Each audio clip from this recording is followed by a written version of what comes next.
કે કોર્યું કોર્યું કૂરો કરે, કોળિયું મેં આય કૂળ, મરી વેંધા માળવા, મોમે પહોંચી ધૂળ.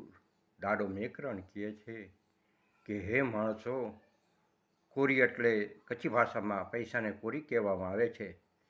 એટલે દાદાએ કીધું કે કોર્યું કોર્યું કૂરો કરે, હે માણસો પૈસો પૈસો શું કરો છો?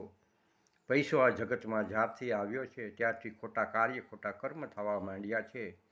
માટે તમે પૈસામાં મોહ રાખતા નહીં, સાચું કર્મ કરજો, સાચું સેવા કરજો, સાચી સેવા કરી અને સેવામાં ધ્યાન આપજો. એટલે દાદાએ કીધું છે કે હું પણ આવ્યો, હું પણ જવાનો, તમે પણ આવ્યા, તમે પણ જવાના. આ જગતમાં કોઈ અમર છે નહીં, નામ છેનો નાશ છે. માટે પૈસામાં મોહ રાખતા નહીં. બારશે તોય મોઢામાં રાખ જવાની અને દાટશે તો પણ મોઢામાં ધૂળ જવાની. પૈસો ભેગો આવવાનો નથી. માટે સાચું કર્મ કરજો, પૈસામાં મોહ રાખતા નહીં.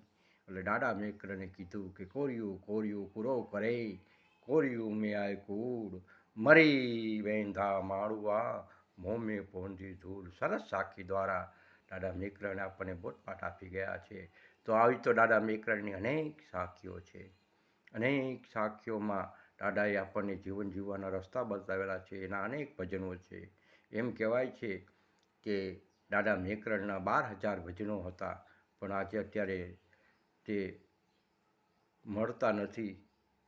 માટે દાદાએ તો જીવનમાં અનેકને જીવતર સુધારેલા છે અને સાખી ભજનો દ્વારા, સત્સંગ દ્વારા અનેકના જીવતર સુધારેલા છે. દાદો મેકરણ એટલે એમ કહેવાય છે, શાસ્ત્રોમાં પણ ઉત્તરોત્તર લખેલું છે કે દાદા મેકરણનો પહેલો અવતાર આદ્યશક્તિનો, આદ્યશક્તિમાંથી શેષનાગ, અને શેષનાગ એનું બીજું અવતાર હતો.